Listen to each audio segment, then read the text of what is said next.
And as you see, we have a pretty bad leak here.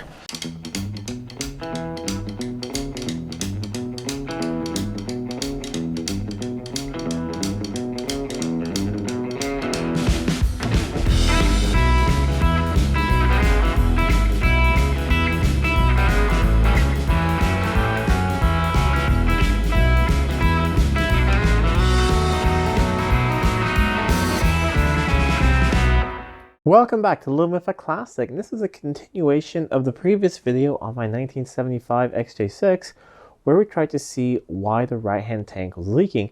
So the previous owner told me that it leaked, and it started leaking a little bit out of nowhere right after he bought the car. He bought it, and I think he just gave the service, and right after that he went on a road trip, a long one. I think he went to France or somewhere, and he said when he got after the first fill up, he had a leak on that tank. So he just ran it on that tank until it was empty, and then just used the other one. So I disconnected it when I bought the car. In the last episode, if you haven't seen that, I'll put a link to it down below. But we tried it out, and it seems that the leak is coming from the tank sender. So there's a gasket there.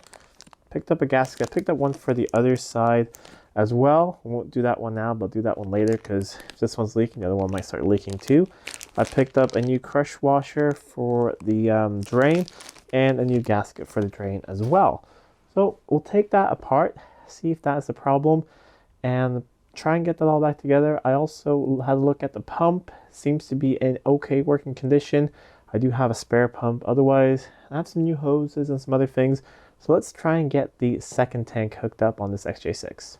Got the car inside yesterday and put it up on jack stands, remove this wheel. In the previous video, we also had a look at the rear mounts. That one of them looked a little bit weird, but I think it just is actually not an issue. I had a look at all the other mounts, and none of them are separating at any of the places where they actually hold on. This seems to just be a manufacturing weird thing on that one, but I'll keep an eye on them. But just for fun, I'll let it sit like this overnight, because it's not that far for the rear end to fall down if it would separate. And we got no separation going on anywhere on the mounts. And you see, this is just as if there's an extra piece of rubber there, which these don't have at all. So I think that's just a weirdness with that one. Other side looks completely normal. In here, where you see the V, where you see it's you know, the glue or whatever between the rubber, between this metal part and that metal part, that's what holds it all together, and that seems nice and good. I do plan to drop this rear end at some point, really just because of one of the brakes. One of the calipers I had to bleed from the incoming brake line instead, because someone has rounded off the bleed nipple and there's not enough space to get it out. So I do want to drop it at some point to do that, but since I was able to get the air out that way and it seems fine, I'm going to wait until I have to do something else with the rear end and drop it down. But I removed that cover again, and here is the sender. I've also drained out the tank, let the car sit in the sun with this open, so we should have got most of the moisture out. So I'm going to get a screwdriver, we'll hit this, move that out of the way, get this open, and then we'll also have a look inside the tank, see if it looks rusty or not. Battery is of course disconnected, so we'll start by removing these two connectors for the sender. We're also going to try the sender when we take it out, because I do believe I have a spare laying around somewhere, and I think going this way will probably be the closest. We'll try.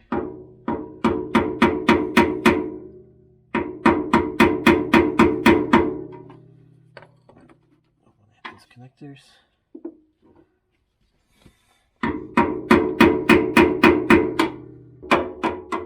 That was a lot easier that way. It's been a couple years ago since I've done this, so I don't really remember. There we go. So it seems to be, you know, anti-clockwise to get it off, clockwise to get it on. And I think we're gonna get, maybe this will work. There we go.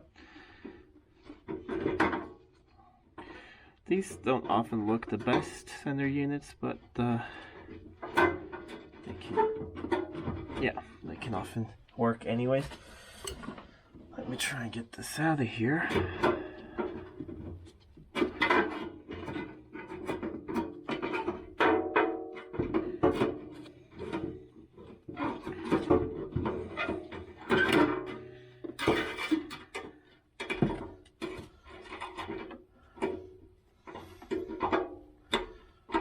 There we go. One center unit out, and it's moving. It's a little stiff, but it's moving, so we can probably lubricate that, get that working again. And the float is not full of anything, so that is good as well. I'm going to open up at the top. We'll shine a flashlight down, and then we can see if we can see anything inside that hole. But it is looking more wet here at the bottom, so maybe that gasket was leaking. I put a bright LED flashlight down there. I'm not really sure if we're actually going to see anything. Now it's not really working. We're going to have to try, let's try it this way instead.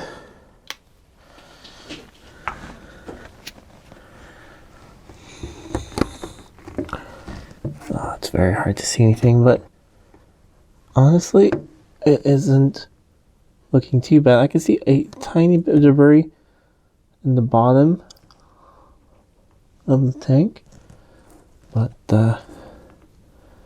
that's really not too bad. Let's see if maybe we can get that out somewhere. The rest of the tank doesn't look too bad. I mean, it's not been used for a while, so I'm expecting, a tiny bit of surface rust from moisture. But pickup screen looks good. Not sure if you guys can see anything, but yeah, that looks pretty good. So I'd say it's not too bad looking. I'm going to try and clean out the tank a little bit, but one other thing I think we should do is we'll put a filter before the pump on that side. I do have a big fuel filter after the pumps, but we'll put one just on that side. The other tank, nice and clean fuel, no issue. This one hasn't been used for 3 years maybe. So we'll put one of those clear filters before it, and then we can monitor that and see if that gets clogged up, and then sort of by using the tank, diluting any dirt that's in there by keeping it pretty full, we should hopefully get any of that dirt out. And then maybe after a month or so of use, I'll get the tank low again and we'll drain it, try and get that dirt out, and I can use that fuel for my lawnmower or something like that. But I'm going to try and clean out the bottom of the tank, get the plug out, see if there's any loose debris or anything. It's really hard to see in there, but I'm going to try and feel around, do that, but I'll be off camera. And then we'll put the new gaskets on there and focus on the boot, try and get the other pump back in. I haven't had this drain out before. I've just had the, the plug in the middle out to drain it, and this came out of it. It's just, rust particles and dried up goo. It's just, evaporated fuel basically. Let's see if I can get a light for you guys, but yeah, it's pretty dirty. That's the kind of stuff that's just going to block up filters and things right away. So I think what we're going to do, I don't really want to move the car outside, but I do have a really big tray. So we'll put that underneath and we'll get a hose and just try and flush as much of this out of the tank as possible. I just have a normal garden hose here, and we'll see how much we can flush out. This may not work, but it's worth a shot. It's open down here. I got this thing set up put this way. Should catch most of the water. And we'll start by spraying down here because then we'll be closer to the debris. I'm already seeing stuff come out. Pretty good. There we go. Still a little brown looking, but it's starting to look a lot more clear.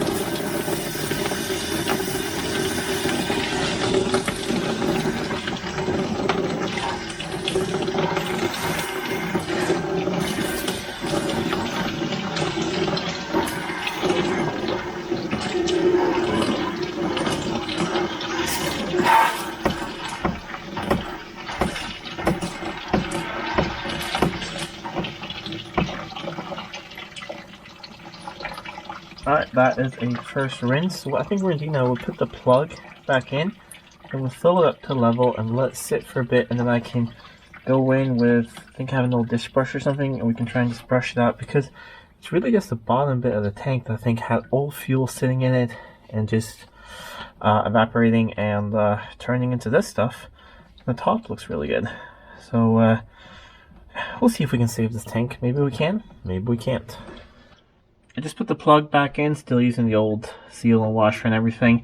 And I filled the tank up until just below here with water. We're gonna let it sit. I think the dripping here is just because I sort of spilled some. But it's also a good wait to see if there's anything else leaking.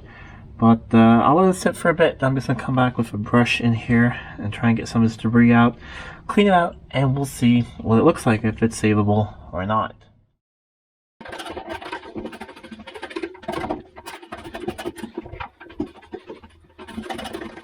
I've reached as far in as I could with the brush. I'll get about 90% of the length of the tank, so pretty happy with that. And you know, if there's anything left, driving with fuel sloshing around, if I clean this thing out a couple more times, I think it should be fine. I'm going to open the big plug now, so it's going to gush out everywhere, but I really want, you know, to be a lot of pressure for it to go out, so that if there are any chunks or anything, it'll come out quickly.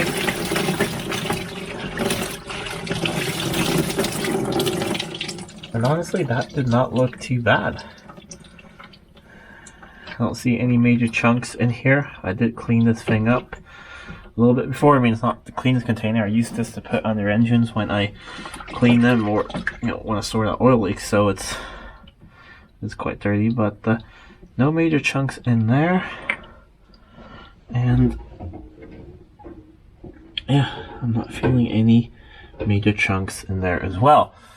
Let's shine a light in there, and then I think we're going to flush it out one more time. Let's see if we can see anything at all. That's really, really difficult to film, but it's not looking too bad. Of course, there's some surface rust in the bottom there, but I'm not seeing any chunks in there anymore. Let me see if I can show you guys in a better light, maybe. Yeah, it's looking a lot better than before. So I'll flush it out once more, and then I think we'll let it sit open and try and dry for a bit. When I put fuel in, I'm gonna put one of those winter treatments in that gets any water out of fuel. We'll do a heavy dose of that, and that will get rid of most of the water. If there's anything left, I said after a tank or so, when there's just a little bit left, we'll drain that out and the last goes out, because the pickup never picks up completely from the bottom. That's why this is not a bad idea to every once in a while just remove this bottom and get that little bit of fuel left at the bottom, because that can never be, you know, sucked up, so any water or anything down there can sit and rot out the bottom of your tank. But hopefully this tank can be saved now. Flush it one more time, and as you can see, it's really nice and clear. So this is as good as I'm gonna get it. While I let it sit here and just drip out, I'm gonna use some WD-40, you know, water displacement formula number 40, and I mean, we're just gonna spray a little bit in here. And I mean, I'm not expecting any miracles, but it'll probably help some of the water come out. Okay, I'm gonna let this sit and drain for a long time now, and while I'm doing that, I'll prepare the new gaskets. But I think while we wait for that, we'll set up a light over here and we'll have a look at the fuel pump situation. This is the pump I'll be using. I just briefly rebuilt this, but if you want to see how you take these apart and do all that, I've already posted a video of that on my channel a couple years ago. They're pretty simple and they work pretty well. So this is the pump that was on there. However, I just replaced the diaphragm. I had a rebuilt pump actually laying around that after I rebuilt a couple years ago, I found out that there was a crack in the housing. So it had all new parts, so I stripped that pump. So as a new diaphragm, has new points and everything else. So this should work fine. I tested with the battery and it was ticking away. So the old one was as well, but the points were very worn out. While I was while I finished that, I put in the plug at the bottom with a new gasket. And before we put this in with a new gasket as well, I thought we'd try out the sender unit. So I've hooked up the battery again, and it goes this way into the tank. So, which means that should be bottom, which means that way should be the top. I have tested it with a multimeter. It seemed to work then as well, but I just want to make sure the wiring, everything works. So let's go turn on the ignition. And let's see. I'll turn on the lights as well. It is quite dark, but as you can see, that needle is shooting up, or I hope you can see. It's a half. It's going up to 3/4. And just for fun, let's see if it goes all the way to full.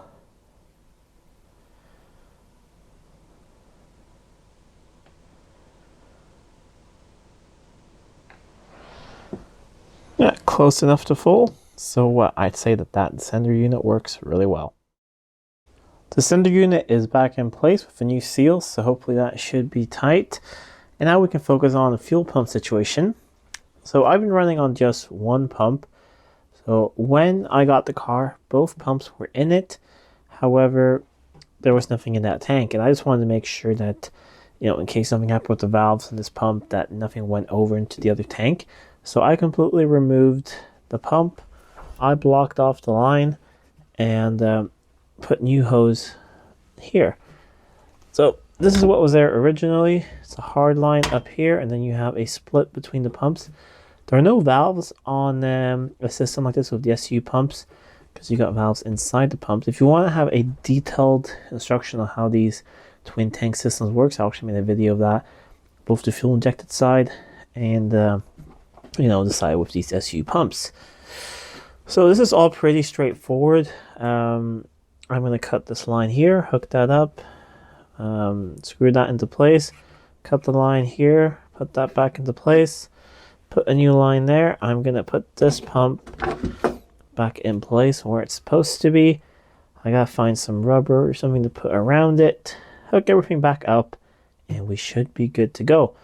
Not really going to bore you with that because that's not the most fun thing to have a look at. It's just cutting hoses and putting it all into place. So I'll show you guys what it looks like when it's done.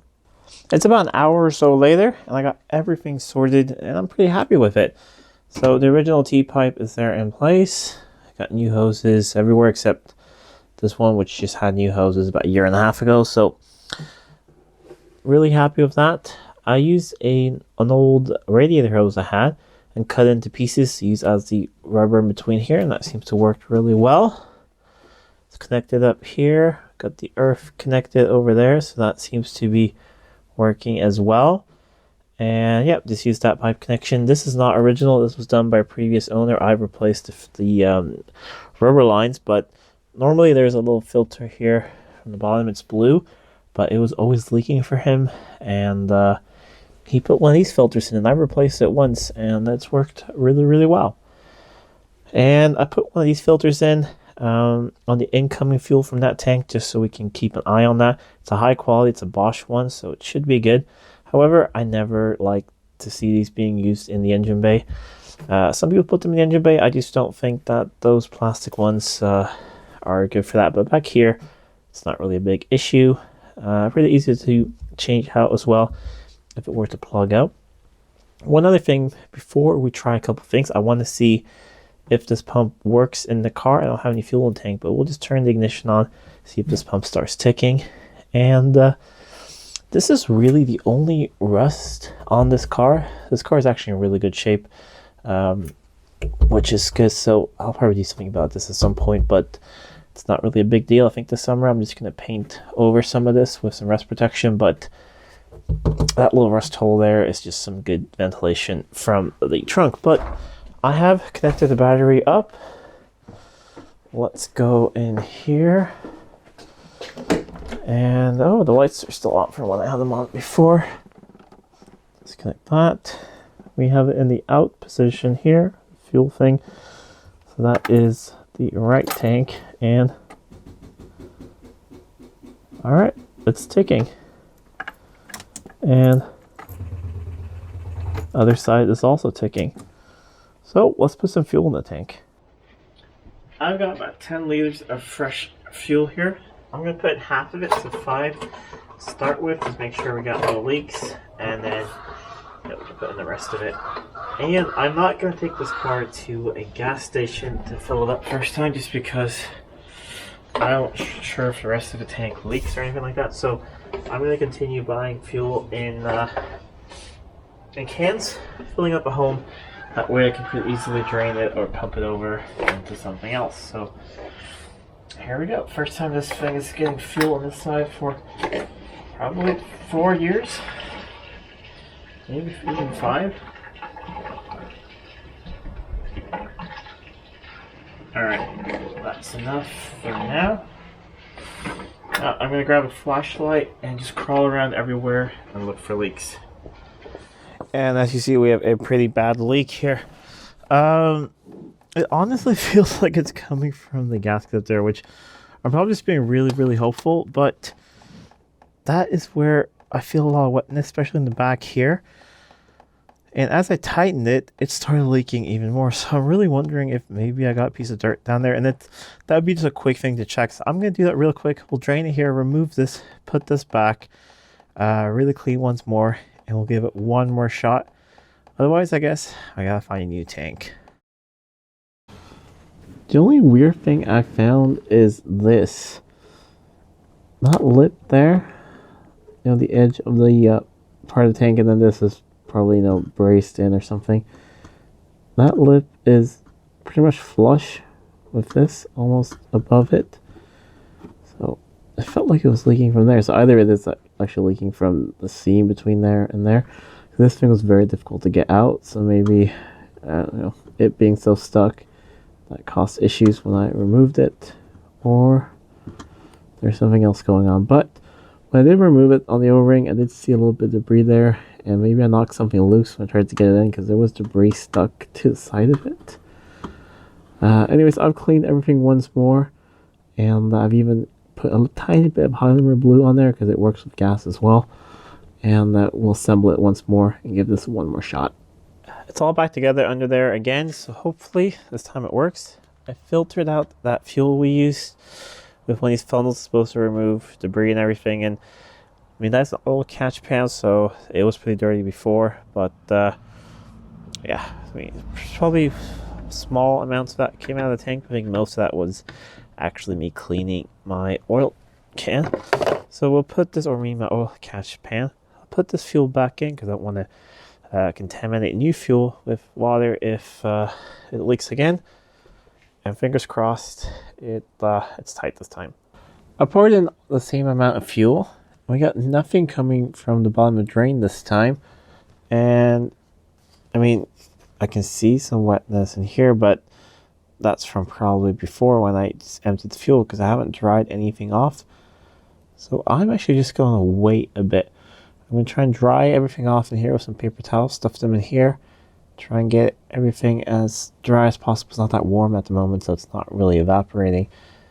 But we'll try that, but maybe we've actually fixed it. You can probably hear that, and that is the sound of disappointment. I need a new tank. Not the end of the world, but yeah. The seam is leaking somewhere. Yeah. Gotta empty this out and basically put the fuel system back the way it was. Everything now is back to the way it was. I removed the other pump and the crossover pipe together. I put a bolt in there. That tank is empty anyways. And I just ran a new piece of hose there. So yeah, it's all back to the way it was before. So that didn't really go so well. There was one way to waste a better part of a day, because I'm back at square one. But it was worth a shot because tanks are really expensive for these cars. They're not that expensive to buy, but the problem is shipment. So once you get them here, you gotta add at least the cost of the tank, if not more, to the price. So they do become pretty pricey. So I haven't decided what to do yet. I'm I want to get the tank up and running, so either I source a used tank that I hope is good. Back when I started working on these cars, getting used tanks was really easy, and I replaced several of them. So that's an option. One option is to try and use one of those tank sealers. I haven't used any of them before. There are lots of different ones. And it seems like this thing is just sort of a little bit rotted out in the bottom. I think that the sediment down there was actually holding it tight, so when we had water in it, it wasn't leaking out there. But then when I had that brush in and I got rid of all the sediment, I probably opened up a leak that was there before, and it came back. So trying a tank sealer or just buying a brand new tank. We'll see what happens. If any of you guys have tried any tank sealers and you have any that you think are good, let me know in the comments down below. I would love some tips on that. I've never ever used a tank sealer before. Anyways, well, yeah, things don't always go to plan, but at least I had fun, and at least I know that the sender unit works and a couple other things, and the pump and everything works. So it wasn't all wasted time, but I was hoping to have 2 working tanks in this car, but I'll have to stay with 1 for now. Anyways, if you like this video, please give a thumbs up, share it with friends. If you're not already subscribed to the channel, please do subscribe to the channel. It really does help out a lot. Until next time, I'm Adam. This was Living with a Classic. I'll see you soon.